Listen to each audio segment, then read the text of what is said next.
इस मंच की अध्यक्षता कर रहे परम आदरणीय महाराज जी, यहाँ पर उपस्थित सभी सम्माननीय अतिथिगण, भाई बंधु, माताएं एवं बहनें, यहाँ पर आए हुए पत्रकार बंधु, पुलिस बल, आप सभी का मेरे एसपी चौहान की तरफ से आप लोगों को सादर प्रणाम विदित है। तो हमारे देश में 3000 साल पहले एक ऋषि हुए जिनका नाम था बाणभट्ट। वो 135 साल तक जीवित रहे। उन्होंने अपनी पुस्तक अष्टांग हृदय में स्वस्थ रहने के 7000 सूत्र लिखे हैं। उसमें से एक सूत्र है, बाणभट्ट जी कहते हैं कि ये बहुत गहरी बात है। वो कहते हैं कि जब आप भोजन करें कभी भी, तो भोजन का समय थोड़ा निश्चित करें। ऐसा नहीं है कि कभी भी वो कुछ भी खा लिया। हमारा ये जो शरीर है वो कभी भी कुछ भी खाने के लिए नहीं है। इस शरीर में जठर है, उससे अग्नि प्रदीप्त होती है। तो बाणभट्ट जी कहते हैं कि जठर में जब अग्नि सबसे ज़्यादा तीव्र हो उसी समय भोजन करें, तो आपका खाया हुआ एक एक अन्न का हिस्सा पाचन में जाएगा और रस में बदलेगा, और इस रस में से मांस, मज्जा, रक्त, मल, मेद और आपकी अस्थियां, इनका विकास होगा। हम लोग कभी भी कुछ भी खाते रहते हैं। ये कभी भी कुछ भी खाने वाली पद्धति जो है ये भारत की नहीं है, ये यूरोप की है। यूरोप देशों में क्या है, डॉक्टर्स वो हमेशा कहते रहते हैं कि थोड़ा थोड़ा खाते रहो, कभी भी खाते रहो। हमारे यहाँ ये नहीं है। आपको दोनों का अंतर समझाना चाहता हूँ। बाणभट्ट जी कहते हैं कि खाने का समय निर्धारित करें, और समय निर्धारित होगा उससे जब आपके पेट में अग्नि की प्रबलता हो, जठराग्नि की प्रबलता हो। बाणभट्ट जी कहते हैं, बाणभट्ट जी ने बहुत रिसर्च किया और वो कहते हैं कि 1.5-2 साल की रिसर्च के बाद उन्हें पता चला कि जठराग्नि कौन से समय में सबसे ज़्यादा तीव्र होती है। तो वो कहते हैं कि सूर्य का जब उदय होता है तो सूर्य के उदय होने से लगभग 2.5 घंटे तक जठराग्नि सबसे ज़्यादा तीव्र होती है।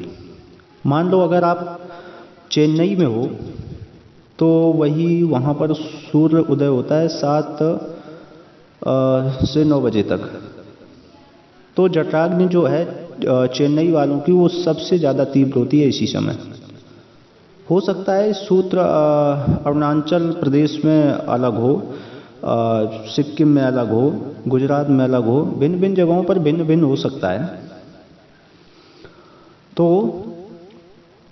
सूर्य का उदय जैसे ही हुआ, इसके अगले 2.5 घंटे तक जठर अग्नि जो है वो सबसे ज़्यादा तीव्र होती है। तो बाणभट्ट जी कहते हैं कि इस समय सबसे ज़्यादा भोजन करें। बाणभट्ट जी ने एक और रिसर्च किया, जैसे शरीर के कुछ और अंग हैं, जैसे हृदय है, जठर अग्नि है, किडनी है, लीवर है, इसके काम करने का समय भी अलग अलग है। जैसे दिल सुबह के समय सबसे अधिक काम करता है, 4 साढ़े 4 बजे तक दिल सबसे ज़्यादा सक्रिय होता है, और सबसे ज़्यादा हार्ट अटैक भी इसी समय आते हैं। किसी भी डॉक्टर से पूछ लेना, क्योंकि हृदय सबसे ज़्यादा इसी समय तीव्र होता है, सक्रिय होगा, तो हृदय घात भी उसी समय होगा।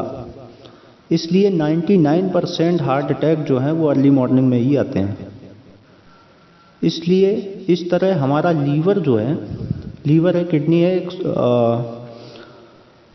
संकेत रूप में आपसे कहता हूँ कि शरीर के अंग का काम करने का समय है, प्रकृति ने उसे तय किया है।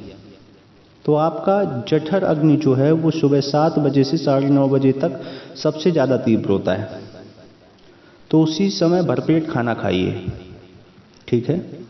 फिर आप कहेंगे कि दोपहर को भूख लगी है तो थोड़ा और खा लीजिए। लेकिन बाणभट्ट जी कहते हैं कि सुबह का खाना सबसे ज़्यादा, अगर आज की भाषा में बात करें तो आपका नाश्ता भरपेट होना चाहिए। और आप दोपहर का भोजन आप कर रहे हैं तो बाणभट्ट जी कहते हैं कि वो थोड़ा कम करिए, नाश्ते से वही 1/3 कम कर दीजिए, और रात का भोजन दोपहर के भोजन से 1/3 कर दीजिए। अगर उदाहरण के तौर पे बात करें तो अगर आप सुबह 6 रोटी खाते हैं तो दोपहर को 4 रोटी खाइए और शाम को 2 रोटी खाइए। ठीक है। आपको जो भी चीज़ अच्छी लगती हो, कुछ भी हो, तो वो सबसे ज़्यादा सुबह खाइए। आपको जो चीज़ सबसे ज़्यादा पसंद है वो सुबह खाओ। रसगुल्ला है, जलेबी है, जो भी है, सुबह खाओ। वो ये कहते हैं कि इनमें छोड़ने की ज़रूरत नहीं, सुबह पेट भर खाओ तो पेट की संतुष्टि हुई, मन की भी संतुष्टि हो जाती है। और बाण भट्ट जी कहते हैं कि भोजन में पेट की संतुष्टि से ज़्यादा मन की संतुष्टि महत्व रखती है। मन हमारा है ना, वो खास तरह की वस्तुएं हैं, जैसे हार्मोन्स, एंजाइम से संचालित है। मन को आज की भाषा में डॉक्टर लोग कहते हैं, हालांकि वो है नहीं लेकिन डॉक्टर्स कहते हैं, मन पिनियल ग्लैंड है, इसमें से बहुत सारा रस निकलता है जिसको हम हार्मोन्स, एंजाइम कह सकते हैं। ये पिनियल ग्लैंड, जिनको मन बोलते हैं, संतुष्टि के लिए सबसे आवश्यक है। तो भोजन आपको अगर तृप्त करता है तो पिनियल ग्लैंड आपकी सबसे ज़्यादा सक्रिय है। तो जो भी एंजाइम चाहिए शरीर को, वो नियमित रूप से समान अंतर से निकलते रहते हैं इसी से। और जो भोजन से तृप्ति नहीं है, पिनियल ग्लैंड में गड़बड़ है, मान लीजिए आप।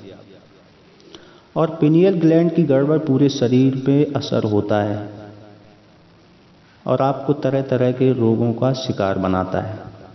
अगर आप तृप्त भोजन नहीं कर पा रहे हैं तो निश्चित 10-12 साल के बाद आपको मानसिक क्लेश होगा और रोग होंगे, और मानसिक रोग बहुत खराब होता है। आप मानसिक रोग के तहत आप डिप्रेशन का शिकार हो सकते हैं। आपको कई सारी बीमारियां, 27 प्रकार की बीमारियां आ सकती हैं। कभी भी भोजन करें तो पेट भर करें, मन, पेट भी भरे और मन भी तृप्त हो। और मन के भरने और पेट के तृप्त होने का सबसे अच्छा समय सवेरे का है।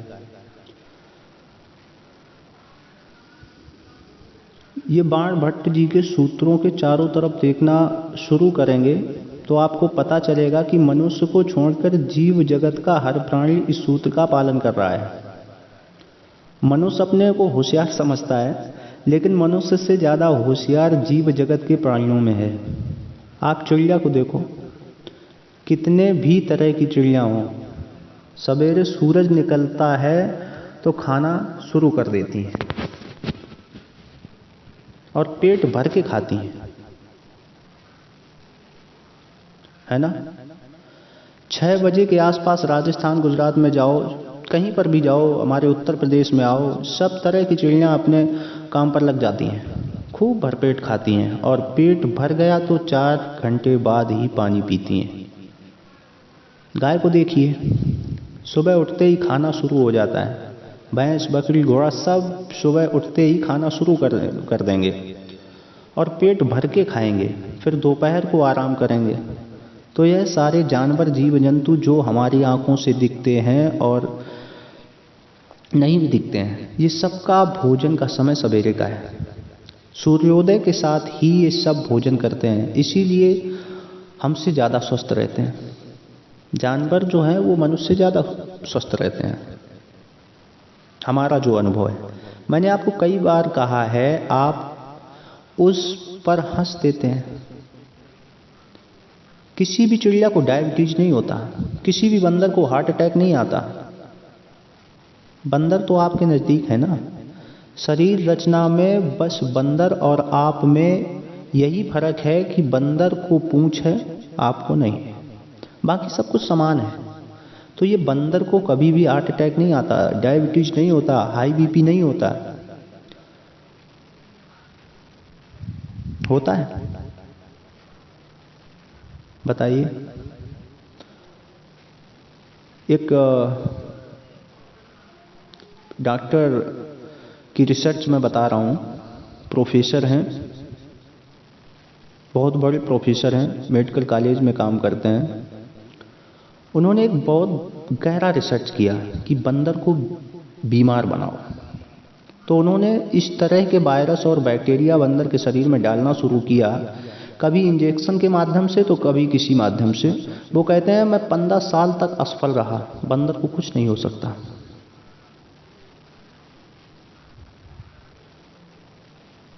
तो मैंने कहा क्यों नहीं बंदर को कुछ हो सकता? तब उन्होंने एक दिन रहस्य की बात बताई। वो कहते हैं कि आपको बता देता हूं कि बंदर का जो भी RH फैक्टर दुनिया में सबसे आदर्श है। एक प्रजाति होती है बंदर की RH फैक्टर, और कोई डॉक्टर जब आपका RH फैक्टर नापता है ना, तो वो बंदर से ही कंपेयर करता है। वो आपको बताता नहीं, ये अलग बात है। कारण इसका ये है कि उसे कोई बीमारी ही नहीं आ सकती, क्योंकि उसके ब्लड में कोलेस्ट्रॉल कभी बढ़ता ही नहीं, और कोलेस्ट्रॉल बढ़ता नहीं तो डायबिटीज होगा कहाँ से? शुगर कितनी भी बार उसके शरीर में प्रवेश करा, वो टिकता ही नहीं। जी हाँ। तो वो प्रोफेसर साहब कहते हैं कि ये तो बहुत चक्कर की बात है कि बंदर सवेरे सवेरे ही भरपेट खाना खाता है, जो आदमी नहीं खा पाता। प्रोफेसर साहब कहते हैं कि उन्होंने कुछ मरीजों से कहा कि देखो भैया, सुबह सुबह भरपेट खाओ। तो उनके कई मरीज हैं, वो मरीज उन्हें बताया कि सुबह सुबह भरपेट खाना खाओ। तो उनके मरीज बताते हैं कि उन्होंने सुबह भरपेट खाना शुरू किया तो डायबिटीज माने शुगर कम हो गई, किसी का कोलेस्ट्रॉल कम हो गया, किसी के घुटनों का दर्द कम हो गया, कमर का दर्द कम हो गया, गैस बनना बंद हो गई, पेट में जलन होना बंद हो गया। तो सुबह के खाने का समय तय करिए। समय मैंने आपको बता दिया, जितने टाइम सूरज उगता है। ये अंग्रेज और अमेरिकियों के लिए नाश्ता सबसे कम होता है भाई।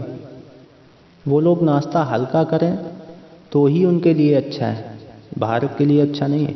हमारे लिए नाश्ता ज़्यादा ही करना बहुत अच्छा है, और यूरोपीय देश वालों के लिए कम करना अच्छा है। कारण उसका यह है कि अंग्रेजों के देश में सूर्य जल्दी नहीं निकलता। साल में 8-8 महीने तक सूरज के दर्शन नहीं होते भाई। और ये उनकी जो जठराग्नि है ना, ये सूरज के साथ ही सीधी संबंधित होती है। किसी की भी जठराग्नि जो है वो सूरज के साथ ही सीधा संबंधित होती है, कनेक्ट होती है। जैसे जैसे सूर्य तीव्र होगा वैसे वैसे जठराग्नि भी तीव्र होगी। तो यूरोप अमेरिका में सूरज निकलता ही नहीं। -40 तक तापमान चला जाता है, 8-8 महीने बर्फ पड़ती है। तो सूरज नहीं तो जठराग्नि तीव्र कहाँ से होगी? वो नाश्ता है भी नहीं कर सकते। तो उनको अगर उन्होंने ऐसा कर लिया तो उनको तकलीफ हो जाएगी। अब हमारे यहाँ सूर्य हजारों सालों से निकलता है और अगले सालों तक निकलता रहेगा। तो हमने बिना सोचे उनकी नकल करना शुरू कर दिया है, यूरोपीय देशों की। बाणभट्ट जी कहते हैं कि सुबह का खाना आप भरपेट खाइए, इसमें आप तर्क मत करिए, है ना। पेट दुरुस्त रखा तो सब दुरुस्त हो जाएगा। मान लीजिए पेट ठीक नहीं है, स्वस्थ नहीं है, आपने 10 करोड़ कमा लिए, क्या करेंगे? डॉक्टर को ही देना पड़ेगा लास्ट में। तो डॉक्टर को देने से अच्छा है कि अपना ख्याल रखिए, और देना ही है तो कोई धर्म में लगा दीजिए। बाणभट्ट जी कहते हैं कि प्रकृति के हूबहू सीखने की जरूरत है। ठीक है। और ये जो भोजन करने की क्रिया है ये सुबह ही डिपेंड नहीं करती है। शाम का भोजन जो है वो सूरज डूबने के पहले कर लीजिए। अब बोलेंगे कितना पहले? बाणभट्ट जी ने इसका भी सॉल्यूशन दे दिया है। बोल रहे हैं कि 40 मिनट पहले, ठीक है, तो 40 मिनट पहले शाम का खाना खा लीजिए और सुबह को सूरज निकलने के 2.5 घंटे तक कभी भी खाना खा लीजिए। दोनों समय पेट भर के खाना खा लीजिए। फिर कहेंगे कि जी रात को क्या? तो रात के लिए बाण भट्ट जी कहते हैं कि एक ही चीज है रात के लिए कि आप कोई तरल पदार्थ ले सकते हैं, जिसमें सबसे अच्छा दूध है। बाण भट्ट जी कहते हैं कि शाम को सूरज डूबने के बाद हमारे पेट में जठर स्थान में कुछ हार्मोन्स और रस एंजाइम पैदा होते हैं, वो दूध को ही पचाते हैं। इसलिए वो कहते हैं कि सूर्य डूबने के बाद जो चीज़ खाने लायक है वो है दूध। तो रात को दूध पी लीजिए। यहाँ पर बैठे प्रत्येक व्यक्ति से हमारा हाथ जोड़कर विनम्र निवेदन है कि अपने शरीर को स्वस्थ रखिए। हमारी जो प्राचीन सभ्यता है भारत की, प्राचीन नियम है सब खाने पीने के, स्वस्थ रहने के, उनको अपनी जिंदगी में उतारिए, स्वस्थ रहिए।